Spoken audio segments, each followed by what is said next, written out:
जब सामने दरिया हो और कहीं से रास्ता ना मिले, तब चीन की ये खतरनाक मशीन सिर्फ एक धमाके में टैंकों के लिए पुल खड़ा कर देती है। ये है चीन की खतरनाक फौजी मशीन, जो जंग के मैदान में दरिया को भी रास्ता बना देती है। सिर्फ चंद सेकंड में इस मशीन के बड़े बड़े बाजू खुलने लगते हैं। ये पुल इतना मजबूत होता है कि भारी जंगी टैंक भी आसानी से गुजर सकते हैं। देखें, एक खतरनाक जंगी टैंक इस पल पर चढ़ रहा है। और हैरत की बात यह है कि पुल जरा भी नहीं हिलता।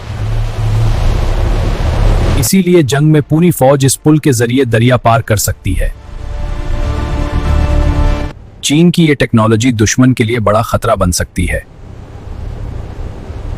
क्योंकि यह मशीन चंद मिनट में पूरी जंग का रुख बदल सकती है। अगर आपको ऐसी खतरनाक जंगी मशीनें देखना पसंद हैं तो चैनल को जरूर सब्सक्राइब करें।